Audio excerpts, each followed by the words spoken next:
জয় বাংলা, জয় বাংলা। আমার নেতা তোমার নেতা, স্বাধীন দেশের স্বাধীন নেতা, স্বাধীন দেশের স্বাধীন নেতা। জয় বাংলা, জয় বাংলা। তোমরা জানো আমি একজন মুক্তিযোদ্ধা। আমি মুক্তিযুদ্ধের সময় কিভাবে মুক্তিযুদ্ধ করেছি এই বিষয়ে তোমাদেরকে বলবো। আমি যখন মুক্তিযুদ্ধ শুরু হওয়ার আগে আমি চট্টগ্রাম বিশ্ববিদ্যালয়ের পদার্থবিজ্ঞানের ছাত্র ছিলাম, মাস্টার্স পড়তাম তখন। এর মধ্যে এই 7ই মার্চের ভাষণ হয় বঙ্গবন্ধুর। ভাষণ হওয়ার পরে আমরা সবাই উদ্বুদ্ধ হলাম যে যুদ্ধ করার জন্য। আর এদিকে বিশ্ববিদ্যালয় সব জায়গায় বন্ধ হয়ে গেছে, বিশ্ববিদ্যালয়ে থাকাটা খুব নিরাপদ ছিল না। চট্টগ্রাম শহরের নাম বিভিন্ন জায়গায় নানা জায়গায় হামলা হচ্ছে, বাঙালি বিহারি এদের মধ্যে যুদ্ধ হচ্ছে, নানা রকম খণ্ডবিখণ্ড যুদ্ধ হচ্ছে। আমরা ওই জন্য বিশ্ববিদ্যালয় ছেড়ে চলে আসলাম। যেহেতু আমার বাড়ি চাঁদপুর, আমি এসে আমার নানা বাড়ি ছিল মহিষাদি, দাসাদি, সেই দাসাদি গ্রামে চলে গেলাম।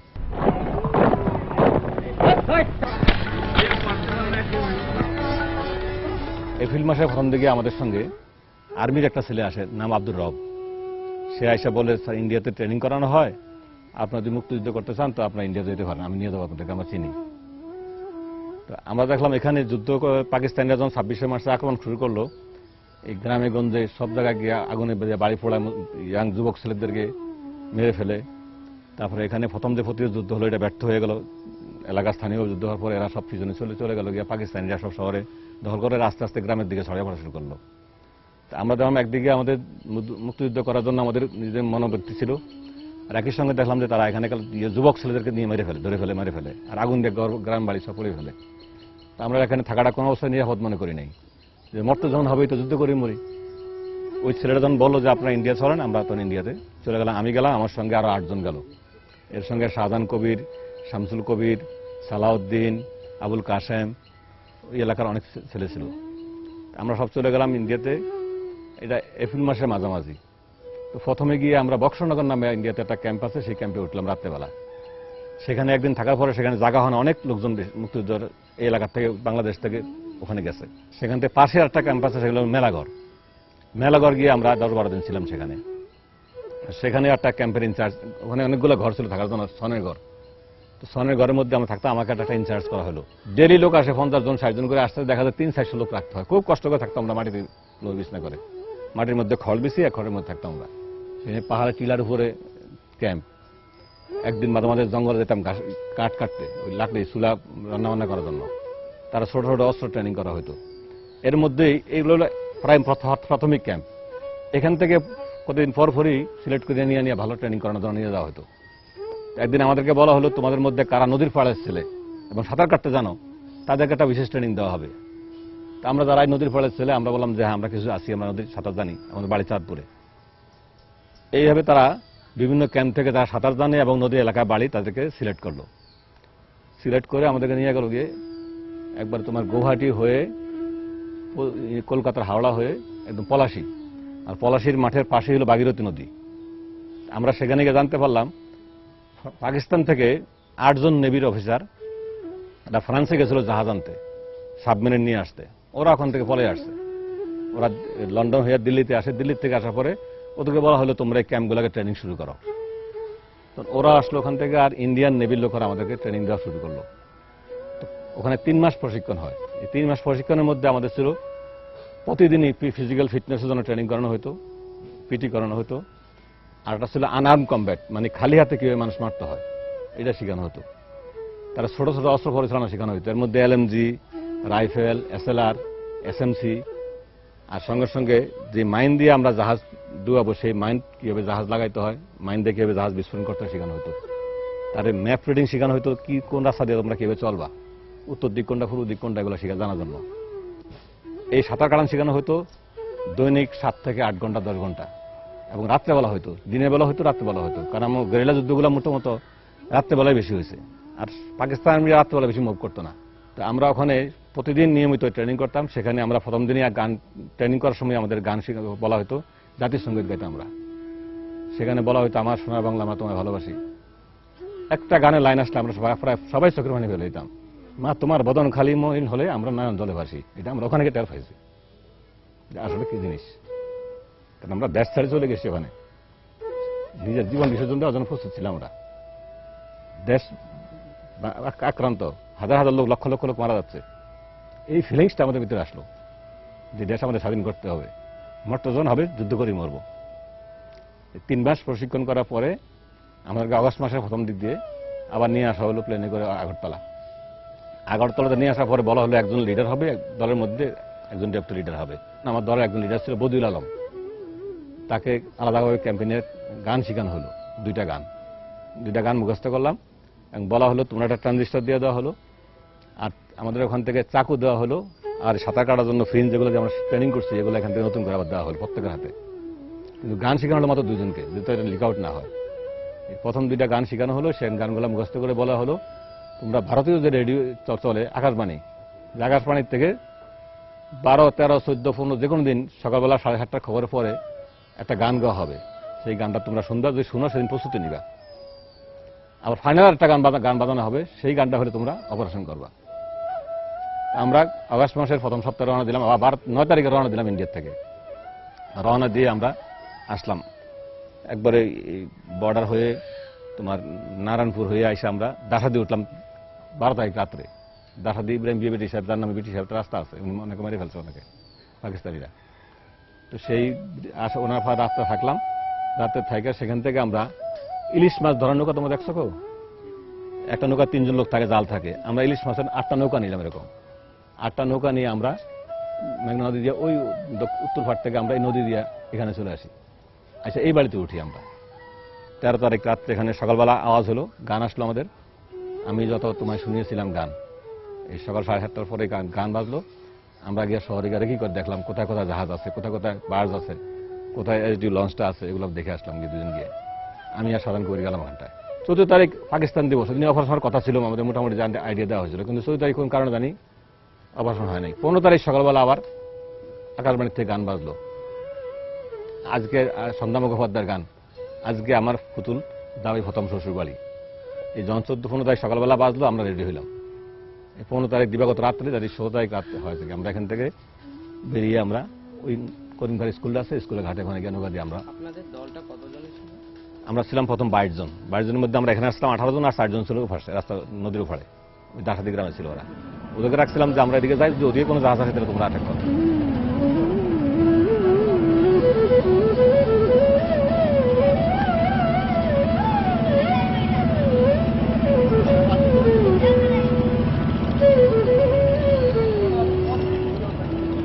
এটা হচ্ছে সেই ডাকাতিয়া নদী। এই নদীটা এখান থেকে এদিক থেকে এসে কি মেঘনা নদী মোহনা গিয়ে পড়ছে বড় স্টেশনের কাছে। আমরা এই নদীতেই যতগুলা জাহাজ থাকে সবগুলো এই নদীতেই থাকে, চাঁদপুর শহরের মধ্যখানে। আর কিছু জাহাজ থাকে মেইন বড় নদীতে, মেঘনা নদীতে। আমরা রেকি করে দেখলাম যে এখানে 5টা টার্গেট আছে, আর নদীর মধ্যে একটা জাহাজ আছে। 5টা টার্গেটের মধ্যে একটা হলো লন্ডন ঘাটের এখানে একটা স্টিমার ছিল, আর ডিসির এখানে একটা ডিসির তখন এসডিও ছিল, এসডিওর এখানে একটা লঞ্চ ছিল, আর আইডব্লিউ টার্মিনাল ছিল, সেখানে ছিল। বার্জ ছিল একটা, বার্জ মানে যেটার মধ্যে তোমার তেল নেমে ডাউনলোড উঠানো হয়, নামানো হয়। তারপরে জাহাজ ঘাট ছিল। আমরা এগুলোকে টার্গেট করে আমরা সব এখান থেকে রওনা দিলাম, গ্রুপ ভাগ করে করে। একটা গ্রুপ প্রথমে নামলো 3 জনের, যে সবচেয়ে দূরে গিয়ে হিট করবে নদীর মধ্যে। তারপর 10 মিনিট পর 15 মিনিট পর আবার একটা গ্রুপ নামলো, সে আবার পরেরটা হিট করবে। তারপরে গ্রুপটা আবার নামলো, তার সে পরেরটা হিট করবে। মানে সবার লাস্ট যে লন্ডন ঘাটে হিট করবে সে সবার পরে না, সে নামলো, যাতে আমরা লাস্টে যে মাইন লাগাবে আর যে ওখানে গিয়ে লাগাবে প্রায় যেন এক সময় লাগানো যায়। আর এরাও যেন এর মধ্যে গিয়ে ওখানে পৌঁছে দিতে পারে, কারণ একটা মাইন বাস্ট হইতে প্রায় আধা ঘন্টা 34 মিনিট সময় লাগে, 30 থেকে 34 মিনিট সময় লাগে। এর মধ্যে 4-5 কিলোমিটার তারা সাঁতার কাটে চলে যেতে পারে। তো নিজের জাহাজের যখনই ব্লাস্ট হবে তখন শব্দ হবে, বিরাট আকার শব্দ হবে। এই শব্দ শুনে যেন পাঞ্জাবিরা আবার তৎপর হইয়া কারে গুলিগুলা না মারতে পারে, যেন সেফ ডিস্টেন্সে চলে যেতে হবে। আমরা এখানে প্রায় রাত্রে 11টার সময় আমরা আসলাম। 11টা পরের প্রস্তুতি নিয়ে দেখলাম যে নদীতে কখন ভাটি হয়, পানি নিচের দিকে যায়। ঠিক সেই সময় আমরা নামা শুরু করলাম। নামতে নামতে আমরা গিয়া প্রথমে গেলাম, যে গ্রুপ আছে আসতে চলে গেলাম। আমি গেলাম গিয়ে মেঘনা নদীতে। মেঘনা নদীতে একটা চাইনিজ জাহাজ ছিল, সেখানে আমরা চলে গেলাম। এইভাবে ক্রমান্বয়ে সবাই আস্তে আস্তে মাইনের কাছে যাওয়া শুরু করলাম। এখন তোমরা দেখো যে এই নদীতে সাঁতার কাটা আসা কত কঠিন কাজ, এবং রাত্রেবেলা অন্ধকারের মধ্যে। আর এই জাহাজগুলো এরকম জাহাজগুলো এরকম জায়গা জায়গা থাকে। তো আমরা প্রথমে লন্ডন ঘাটে জাহাজ হিট করলাম, তারপর যে এসডির ঘাট যেটা বললাম, এখন ডিসির ঘাট সেখানে, আর এর হলো আইডব্লিউডি টার্মিনাল, ওই যে টার্মিনালের উপরে আর্মি ছিল ওখানে। এই টার্মিনালের গায়ে বার্জের মধ্যে আমরা মাইন লাগাইছি। সেখানে একদিন রকেট জাহাজটা আসতেছিল বরিশাল থেকে, ঢাকা যাবে, কিন্তু চাঁদপুরে এই নদীতে ঢুকে। চাঁদপুরে যত নদী স্টিমার আসে সব কিন্তু নদীতেই থামে, এখানে থামে, মেন নদীতে থামে না, কারণ ঘাটগুলো হলো ভিতরে, সবাই এখানে থামবে। আমরা এই নদীটাই প্রথম কি করে নিয়ে গেছিলাম আগের দিন রাত্রেবেলা, কোথায় কোথায় জাহাজ আছে। আমি যখন জাহাজ থেকে মাইন লাগিয়ে এসে নদীর পাড়ে আসলাম যে উঠে আসবো, তো আমাদের ফরনে কিন্তু ছিল একটা জায়গা ছিল তো, সুইমিং কস্টিউম বলে, সাঁতার কাটার মতো একটা ছোট জায়গা, আর কমন ছিল একটা চাকু, আর আমাদের সঙ্গে থাকে মাইন। তো মাইন তো আমি লাগিয়ে ফেললাম, আর সাঁতার কাটার জন্য পায়ে প্রফেলার আছে, ফ্রিঞ্জ থাকে এগুলা, তো মাইন লাগিয়ে ফেলছি। তো আমি রাত ভোর 6:30 হয়ে গেছে, তখন শেষ রাত তো আর কি। এখন আমাকে পাড়ে উঠতে হবে, কিন্তু পাড়ে পানি ভর্তি, নৌকা নাই। এমন সময় দেখতেছি দূর থেকে একটা নৌকা আসতেছে। ওরে ইশারা দিয়ে বললাম যে ভাই, আমার একটা নৌকা ছিল, নৌকাটা ডুবে গেছে গিয়া, তুমি আমার এটা উদ্ধার করে দাও, উদ্ধার করে নিয়ে যাও। তো যখন তার নৌকা ধরছি আমি, নৌকা ধরার পরে সে আমার এই ছবি স্রোত দেখে আসে সন্দেহ করছে যে তো কিরকম লোক, আমি তো মনে হয় না যে নৌকা ডুবে গেছে। সুইমিং কস্টিউম পরা, চাকু লাগানো, পায়ের মধ্যে রাবারের ফ্রিঞ্জ লাগানো, সন্দেহ করার পর আমি মোটামুটি জোর করি তার নৌকাতে উঠলাম। নৌকা উঠার পরে সে আমাকে তার গ্রামের মধ্যে নিয়ে গেল, গ্রামে নিয়ে গেলাম, এখানে বসান, আমি আসতেছি। তো আমি গিয়ে ওখানে বসে আছি, এর মধ্যে সে আর আসে না। এমন সময় একটা মহিলা দেখি ওখানে আসলো, ওই রাত তো ভোর হয় অবস্থা, এরকম সময় মহিলা আসলো। পর জিজ্ঞাসা করলাম, এই নৌকাটা কার? তখন বলছে সেই নৌকাটা আব্দুল করিম নামে এক লোকের, সে তো শহরে চলে গেছে। আমি ভয় পেয়ে গেলাম যে শহরে যখন গেল নিশ্চয়ই কোনো খবর দিয়ে দিবে সে। আমি করলাম কি, তখন নৌকা লগ্গি মারি আমি দক্ষিণ দিকে রওনা দিলাম। আর সে আসছে শহর উত্তর দিকে, আমি চলে দক্ষিণ দিকে। এর মধ্যে আমি পাট ক্ষেতের মধ্যে আর কটা ক্ষেতের মধ্যে আমার সঙ্গে আর 4-5 জন পেলাম। তাদেরকে বললাম তোমরা উঠো। আমরা যখন রওনা দিচ্ছি, এর পিছন দিয়ে তারা আইসা চিৎকার শুরু করে, নৌকা চোর, আমাদের নৌকা চুরি করে নিয়ে যায়। ওদিক থেকে গ্রাম থেকে কিছু লোক নামছে, তারা রাত্রেবেলা এই বোম যে মাইন যে বাস্ট হয়েছিল আওয়াজ তারা শুনছে ওখান থেকে। তারা সন্দেহ করছে রাত্রে শহরে কিছু হয়েছে, তারা মুক্তিযুদ্ধ হবে। কিছু লোক যারা মুক্তিযুদ্ধের সপক্ষের লোক, তারা আগে দৌড়িয়ে আসছে। তারা এসে বলছে আপনারা খোলা নৌকা যাবেন না, আপনারা আমাদের সৈয়ালা নৌকা উঠেন। সেখান থেকে একটা সৈয়ালা নৌকা দিয়ে আমরা একদম অনেক আর 6-7 মাইল দূরে এখানে চলে গেলাম। তখন বেলা প্রায় 12টা-1টা বাজে। আমাদের ফলনে শুধু এই ড্রেসগুলো ছিল। ওখানে যাওয়ার পরে গ্রামের লোকগুলো আমাদেরকে লুঙ্গি দিল, চাদর দিল গায়ে দেওয়ার জন্য। সেখানে আমরা 6-7 জন ছিলাম ওখানটা। এইগুলো আমাদের প্রথম অপারেশনটা হলো এইটা। এর মধ্যে আমাদের কিছু, যখন আমরা ইন্ডিয়া চলে গেলাম, তখন আমাদেরকে জিজ্ঞাসাবাদ করা হলো তোমরা কি কাজ করলা, কোথায় করলাম। তখন তো আর টেলিফোন ওয়ারলেস এগুলো কিছু ছিল না। আমরা ওখানে গিয়ে লিখিতভাবে রিপোর্ট দিলাম যে আমরা এই জায়গায় এই কাজ করছি। পাকিস্তান রেডিও, বিবিসি সবাই খবর জানতে পারলো। এই অপারেশনটা শুধু চাঁদপুর একা হয় নাই, চাঁদপুর হয়েছে, চিটাং হয়েছে, খুলনার মংলাতে হয়েছে, অনেক জায়গায় হয়েছে। তারা সব জায়গায় জানতে পারলো যে সারা বাংলাদেশে নৌপথে বিরাট আক্রমণ হয়েছে। এটা বিবিসি, ভয়েস অফ আমেরিকা এরা প্রচার করা শুরু করলো যেরকম আক্রমণ হয়েছে। আর পাকিস্তান প্রচার করা শুরু করলো যে ইসরায়েলরা এখানে এসে হামলা করছে। এটা বাঙালিদের কাজ না, বাঙালিদের পক্ষে এটা সম্ভব না। মূল উদ্দেশ্যটা ছিল আমাদের নথিপথগুলোকে তছনছ করে দেওয়া, যেগুলো মানে আর্মিরা ব্যবহার করে বা দেশের তখনকার পাকিস্তান থেকে সব স্বাভাবিক। আমাদের উদ্দেশ্য ছিল সব অস্বাভাবিক করে ফেলা, যে কোনো কিছু ঠিক নাই। নদী জাহাজ চলতে পারে না, জাহাজ ডুবিয়ে ফেলা হচ্ছে। তারপরে আর্মিরা যেখানে থাকে আর্মিদের নিচে মাইন লাগিয়ে দেওয়া, উড়িয়ে দেওয়া হচ্ছে। এরকম একটা অস্বাভাবিক পরিস্থিতি সৃষ্টি করেছিল আমাদের মূল নৌবাহিনীর কাজ, আমাদের নৌকামানের কাজ।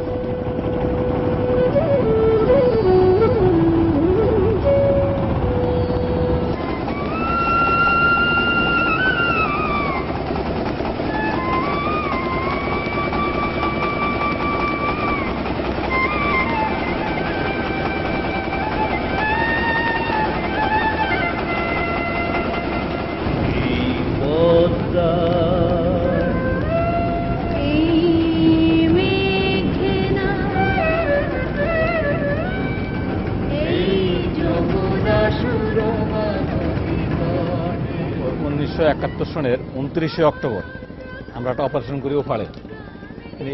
একটা বার্মাস্টানের তেলের ডিপো আছে, ডিপোটা আমরা উড়িয়ে দিয়েছিলাম। কিন্তু এটা সূত্রপাতটা হয়েছে এখানে। তোমাদেরকে এটা দেখেনি, কোন জায়গাতে সূত্রপাত করছে দেখেনি।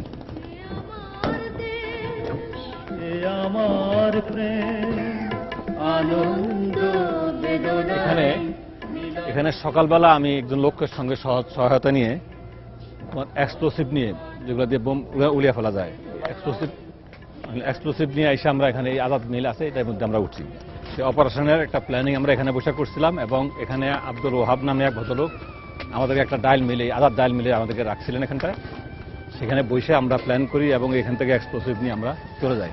এখন চলো তোমাদেরকে সেই আজাদ মিলটা একটু দেখাই দিই। এই সেই আজাদ মিল 1971 সালের 29শে অক্টোবর আমি এখানে আসছিলাম সকাল 8টার দিকে। হ্যাঁ, কিন্তু অপারেশনটা করছি বিকেলবেলা। কারণ এখানে ওই যে ভদ্রলোক কাজ করতাম নিয়ে আসছিলেন ওয়ার সাহেব, উনি ডেলি সকাল 8টার সময় এখানে আসতেন। তো ওনার সঙ্গেই আমি এক্সপ্লোসিভ লোকা দিয়ে আমি পিছনে রিক্সা চলে আসছি ওনার সঙ্গে।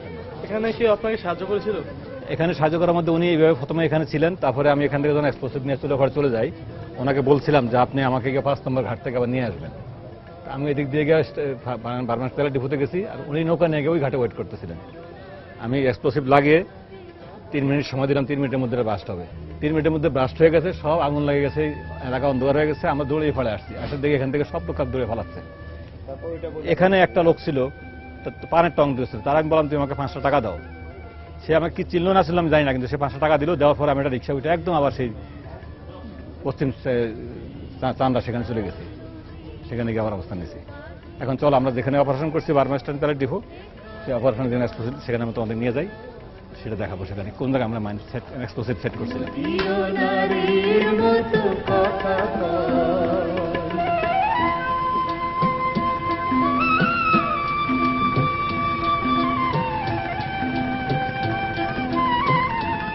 আজাদ মিল থেকে আমি এক্সপ্লোসিভ নিয়ে নিজে একটা ব্যাগে করে এই নৌকা দিয়ে পার হয়ে আমি এফাড়ে আসলাম। এফাড়ে এসে আমার টার্গেট হলো আমি ডিপোটা তেল দিয়ে এক্সপ্লোসিভটা উড়িয়ে দিব। আমি 5 কেজি এক্সপ্লোসিভ নিয়ে আসলাম এবং এটার সঙ্গে সেফটি ফিউজ এবং ডেটোনেটর থাকে উড়ানোর জন্য। ওই সেফটি ফিউজ আগুন লাগানোর পরে ডেটোনেটর দিয়ে উড়িয়ে ব্লাস্ট হলে এক্সপ্লোসিভটা দিয়ে উড়িয়ে দেওয়া হয়। এখানে এসে আমি দেখি এরকম সিকিউরিটি ওয়াল ছিল না তখন, একটা দারোয়ান ছিল এখানে। সন্ধ্যা 6:30 এরকম হবে, ইফতার টাইম। আমি এই সুযোগটা নিয়েই এই যে ট্যাঙ্কিটা দেখছো না, এই ট্যাঙ্কিটা তখন এখানে কাছে ছিল যায়, এরকম তেল কিছু ছিল না। ওখানে কাছে গিয়ে এই যে এক্সপ্লোসিভের ব্যাগটা ছিল, সেই ব্যাগটার মধ্যে আমি এক্সপ্লোসিভ নিচে রাখলাম, রেখে ওখানে একটা সেফটি ফিউজ থাকে, একটা ডেটোনেটর থাকে। তো সেফটি ফিউজটার মধ্যে আগুন লাগালে ওটা 3 মিনিট সময়ের মধ্যে চলে গিয়ে ডেটোনেটরটা হিট করে। ডেটোনেটরটা হিট করার মধ্যে এক্সপ্লোসিভকে হিট করে। এক্সপ্লোসিভটা হিট করার পর এটা সম্পূর্ণ আগুন ধরে যাবে, উড়ে যায়। আমি ঠিক ওই 3 মিনিট সময় দিয়ে আমি এখান থেকে দৌড় দিয়ে একবার ওই ঘাট ওখানে চলে গেছি। আর ওই যে ওহাব সাহেব যিনি ছিলেন উনি আমার জন্য নৌকা নিয়ে অপেক্ষা করতেছিলেন। এই 3 মিনিট যাওয়ার পরই আওয়াজ শুনতে, বিরাট বিকট আওয়াজ, পিছন তাকে দেখি ধোঁয়ায় আগুনে পুরো এলাকা বিচ্ছিন্ন হয়ে গেছে।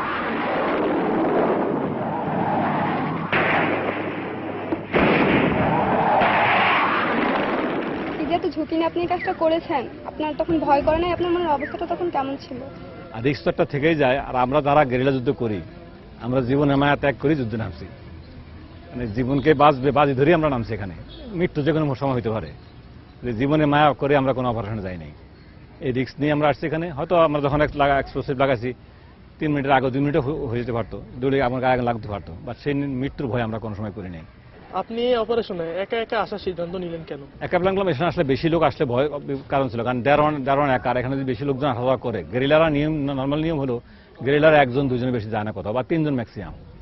আর এখানে 3 জন লোক একসঙ্গে হাঁটলে সন্ধ্যাবেলা সন্দেহ করতে পারে অনেকে, আবার 3 জন লোক আসলে কেউ আগে পিছিয়ে পড়ে যেতে পারে। আর এটা এই কাজের জন্য 1জন লোকই যথেষ্ট।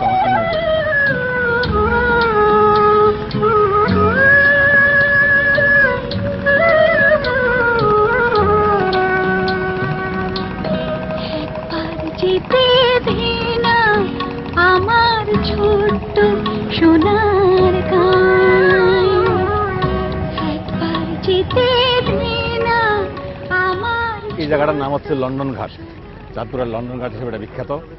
এটার পিছনে দেখবো অনেকগুলা সরকারি গোডাউন আছে। এই সরকারি গোডাউনে জাহাজে করে যে খাদ্য আনা হয় সবসময়, এই খাদ্যগুলো আইনা এখানে জাহাজগুলো এখানে ভিড়ে। আমাদের লক্ষ্য ছিল এখানে যদি কোনো জাহাজ পাওয়া যায়, সেই জাহাজগুলোকে ধ্বংস করে দেওয়া, এখান থেকে জাহাজগুলোকে ধ্বংস করে দেওয়া। আমরা সুযোগ খুঁজতেছিলাম যে কখন এখানে জাহাজ পাওয়া যাবে।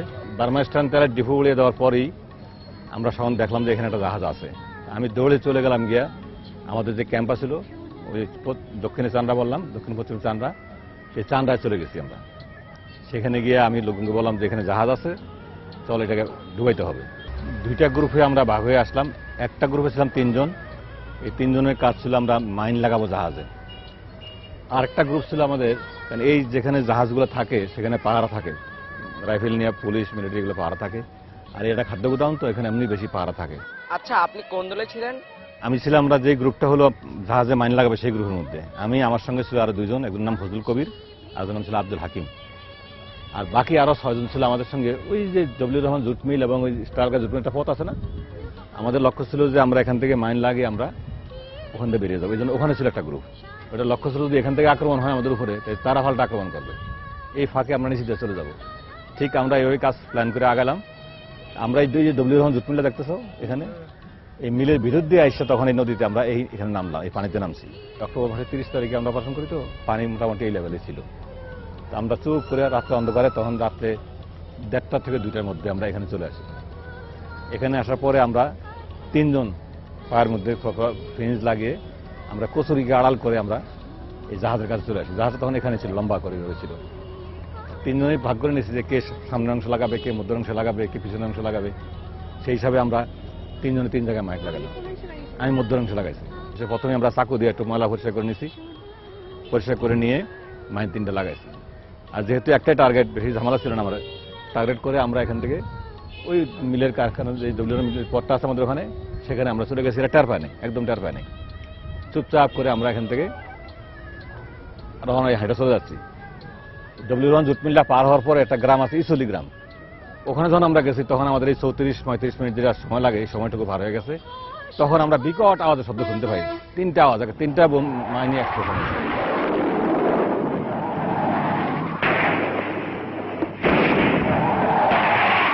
আমরা জয় বাংলা স্লোগান দিতে চিৎকার করতেছিলাম। আমাদের ভয় আর তখন ছিল না, যে মাইন যখন সাকসেসফুল হয়েছে, বোম যখন এক্সপ্লোশন হয়েছে, আমাদের সফলতা 100% নিশ্চিত। যুদ্ধ জয়ের যে একটা উন্মাদনা, সেটা আমাদের মধ্যে সৃষ্টি হলো, ভয় যখন ছিল না আমাদের মধ্যে। এই আমরা সেই রঘুনাথপুর পর্যন্ত গেলাম, সেখান থেকে রিক্সা করে আমরা আবার চান্দা চলে গেছি। এরপরে আমরা খবর পেলাম যে পাঞ্জাবিরা যখন দেখলো জাহাজ ডুবে গেছে এখানে, তারা এখানে আবার পাহারা দিতে আসলে কচুরিপানা দেখলেই ওরা গুলি করতো, কচুরিপানা দেখলেই গুলি করতো। কারণ ওদের ধারণা হয়েছে যে কচুরিপানা মাথায় করেই শত্রুরা আসে। আমি দেখলাম যে এই কিছু পাকিস্তানি মিলিটারিরা ট্রেনে যাতায়াত করে, লাকসাম যায়, চাঁদপুর থেকে কুমিল্লা, চিটাং যায়। তো আমার লক্ষ্য হলো যে ওগুলাকে আমি একটা রেল ধ্বংস করতে পারলে এদের রেলপথে যাতায়াতটা বন্ধ হয়ে যাবে। তো রেলপথটা ধ্বংস করার জন্য আমি একটা পরিকল্পনা করে একটা ব্রিজ উড়িয়ে দিয়েছি। এখন তোমাদেরকে সেদিকে নিয়ে যাবো, সেটা আস্তে আস্তে তোমাদেরকে দেখাবো যে কোন জায়গায় আমি ব্রিজটা উড়িয়ে দিয়েছিলাম, কিভাবে পাঞ্জাবে যে ট্রেন আমি ধ্বংস করে দিয়েছিলাম, সেটা দেখাবো। ছোট সোনার একবার যেতে দে না আমার। মুক্তিযুদ্ধকে জানো 109তম পর্বের কুইজ। লন্ডন ঘাট অপারেশন কত তারিখে হয়? A 30 October, B 30 November, C 15 November, D 8 December. বৃহস্পতিবারের ভেতর ঠিক জবাব পাঠাও। MJ স্পেস ABC অথবা ডি লিখে পাঠিয়ে দাও 16242 নম্বরে। ঠিক উত্তরদাতাদের মধ্য থেকে 3 জনকে পুরস্কার হিসেবে দেয়া হবে মুক্তিযুদ্ধের বই।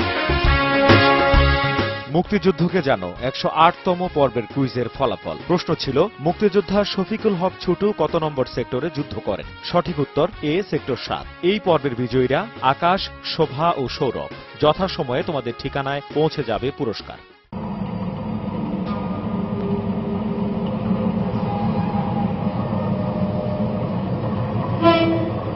এই গ্রামটার নাম হচ্ছে মহিষাদি, আর ওই ব্রিজটা পরে ওই গ্রামটার নাম হলো হামানকর্দি। আর এই ট্রেন লাইনটা চাঁদপুর থেকে লাকসাম হয়ে কুমিল্লা যাওয়া যায়, চিটাং যাওয়া যায়, আবার ঢাকার দিকে যাওয়া যায়। তো এই তুমি জানো যে আমরা নদী পথে অপারেশন করলাম অনেকগুলা, তাতে করে নদীতে জাহাজ চলাচল অনেকটা বন্ধ হয়ে গেছে। আমরা তখন অক্টোবর মাসের শেষের দিকে, নভেম্বর মাস আসলো, নভেম্বর মানে যুদ্ধের শেষের দিকে অনেকটা। তো চিটাং থেকে ঢাকাতে হয়ে যে রেল লাইনটা চলাচল করতো, এটা কুমিল্লা, কসবা, আখাউড়া হয়ে যাতায়াত করতো। ওখানে বর্ডার থেকে অনেক হামলা হইতো, মুক্তিযোদ্ধারা হামলা করতো। তো পাকিস্তানে দেখলো ওই রাস্তাটা খুব বিপদসংকুল, তারা এই রাস্তাটাকে চয়েস করে নিল যে এখান দিয়ে আমরা চলাচল করবো। এবং এটাকে তারা পাহারা দিত, মিলিটারিরা পাহারা দিত রাত্রেবেলা, ট্রেন নিয়ে ওয়াগন দিয়ে পাহারা দিত। পাহারা দেওয়ার জন্য শেষ রাত্রে ওরা যাতায়াত করতো। আমি যেহেতু এলাকা চিনি, আমি চিন্তা করলাম যে এই ট্রেন লাইনটা যদি আমরা বন্ধ করে দিতে পারি, তাহলে এটা দিয়ে চলাচল বন্ধ হয়ে যাবে, পাকিস্তানের তার চলাচলটা মুভমেন্টটা বন্ধ হয়ে যাবে গিয়া। ওই চিন্তা করে আমি এখানে আসলাম। আমার সঙ্গে আমরা থাকতাম তখন ওই যে বললাম চান্দ্রা গ্রামে থাকতাম, সেখান থেকে আমি টিম নিয়ে আসলাম। আমরা 2 জন আসলাম এখানে, টিম কয়জন ছিল মোট? টিমে ওখানে ছিল 6 জন, আমরা ছিলাম এখানে 3 জন। দুইজন, এখানে দুইজন। এই দুজনের মধ্যে আসে আমার উদ্দেশ্য ছিল এই ব্রিজটা উড়িয়ে দেওয়া, একই সঙ্গে ব্রিজের উপর যখন ট্রেনটা আসবে ট্রেনটা যেন উড়ে যায়। এই জন্য আমি শিওর হওয়ার জন্য এখানে এক্সপ্লোসিভ দিয়েছি 5 পাউন্ড, এখানে 5 পাউন্ড, ওখানে 5 পাউন্ড, ওখানে 5 পাউন্ড দিয়ে এখানে সাইডটাকে কানেকশন করছি কর্টেক্স দিয়ে, যাতে একটা ডেটোনেশন করার সঙ্গে সঙ্গেই 5টা একসঙ্গে 4টা একসঙ্গে উড়ে। তার মানে ব্রিজের ভাঙা একবার নিশ্চিত। আর ট্রেন যদি এসে পড়ে তো ট্রেনও এটার মধ্যে, কারণ ট্রেন তো স্পিড থাকে, স্পিড এসে ট্রেন এখানে পড়বে। আর ট্রেনের উপরে যদি এক্সপ্লোশনটা হয়ে যায় তো ভালো, কারণ তখন তো এত অটোমেটিক সিস্টেম ছিল না। আমি লক্ষ্য করতেছি ট্রেনটা আসতেছে কিনা।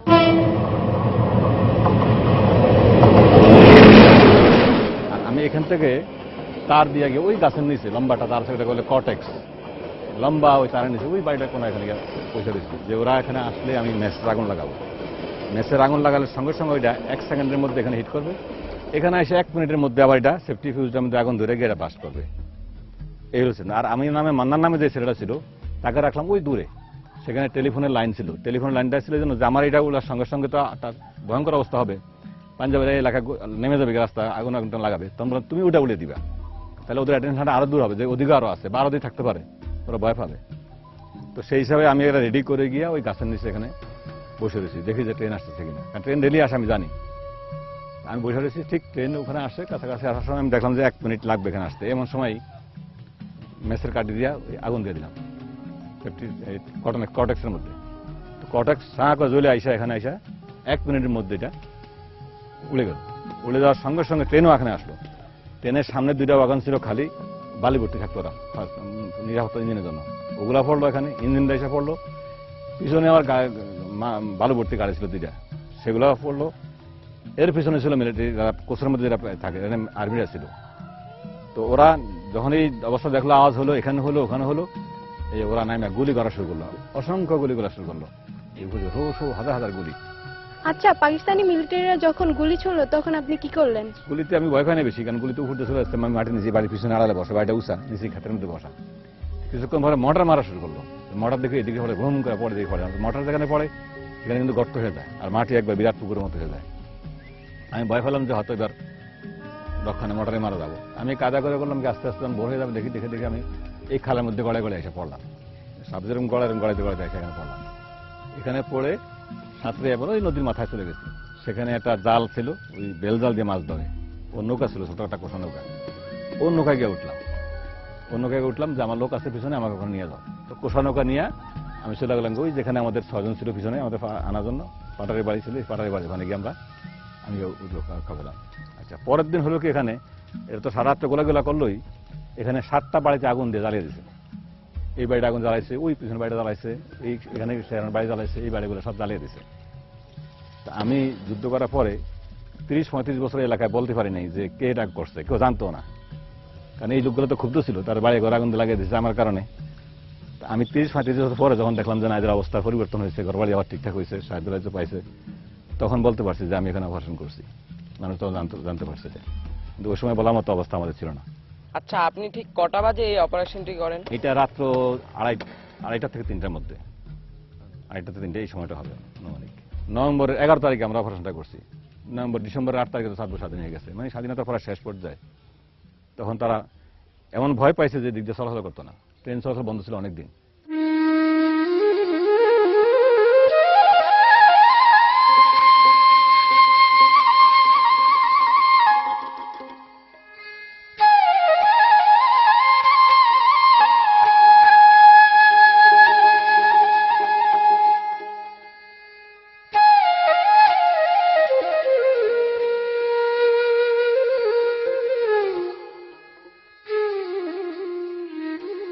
আমরা কিন্তু এখন পদ্মা, মেঘনা, ডাকাতিয়া 3 নদীর মোহনায় অবস্থান করতেছি, এবং চারিদিকে দেখো পানি, অথই পানি।